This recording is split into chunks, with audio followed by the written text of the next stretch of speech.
আসসালামু আলাইকুম। সবাই কেমন আছেন? আশা করি সবাই ভালো আছেন। আমরা যারা Facebook ইউজ করি বর্তমানে আমাদের সবারই একটাই বড় সমস্যা হচ্ছে যে আমরা যখন ভিডিও দেখতে যাই Facebook এর মধ্যে তখন সকল ভিডিওগুলো রিলস আকারে শো হয়। তো কিভাবে আপনি Facebook এর মধ্যে লং ভিডিওগুলো আগের মতো দেখতে পারবেন সেই প্রসেসটাই দেখিয়ে দিব আজকের এই ভিডিওতে। ফার্স্ট অফ অল আপনাকে Facebook অফিসিয়াল অ্যাপ্লিকেশনটা ওপেন করে নিতে হবে। এখান থেকে আপনি 3 লাইনস মেনুর উপর ক্লিক করবেন। এবার এখান থেকে আপনি সেটিংস অপশনটির উপর ক্লিক করবেন। সেটিংস অপশনটির উপর ক্লিক করার পর নিচের দিকে একটু স্ক্রল করবেন। একটু স্ক্রল করে আসার পর এখানে আপনি ট্যাব বার নামে একটা অপশন দেখতে পারবেন। আপনি ট্যাব বার অপশনটির উপর ক্লিক করবেন। ট্যাব বার অপশনটির উপর ক্লিক করার পর এখান থেকে আপনি কাস্টমাইজ দ্য বারের উপর ক্লিক করবেন। ভিডিও অপশনের ডান পাশে আপনি একটা অ্যারো চিহ্ন দেখতে পারবেন। আপনি ওই অ্যারো চিহ্নের উপর ক্লিক করবেন।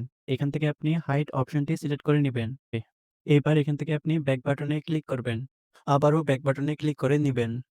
এবার এখান থেকে আপনি মিডিয়া অপশনটির উপর ক্লিক করবেন। এবার এখান থেকে আপনি অটো প্লে অপশনটি খুঁজে নেবেন। এখান থেকে আপনি on mobile data and wifi select করে দিবেন। এবার এখান থেকে আপনি ব্যাক বাটনে ক্লিক করে হোম পেজে চলে আসবেন। হোম পেজে আসার পর এখান থেকে আপনি ফেসবুকটা ক্লিয়ার করে নিবেন। এবার এখান থেকে আবারও আপনি ফেসবুক অফিসিয়াল অ্যাপ্লিকেশনটা ওপেন করে নিবেন। ভিডিও দেখার জন্য আপনি উপরে সার্চ বারের উপর ক্লিক করবেন। সার্চ বারের উপর ক্লিক করার পর এখানে আপনি ভিডিও লিখে সার্চ করে দিবেন। এখান থেকে আপনি ভিডিও অপশনটি সিলেক্ট করে নিবেন। তো এখানে আপনি Facebook এর মধ্যে লং ভিডিওগুলা দেখতে পারবেন। আপনার Facebook আইডিতে যদি লং ভিডিওগুলা রিলস আকারে দেখায় তাহলে আপনি এভাবে এই সমস্যাটা সমাধান করে নিতে পারবেন।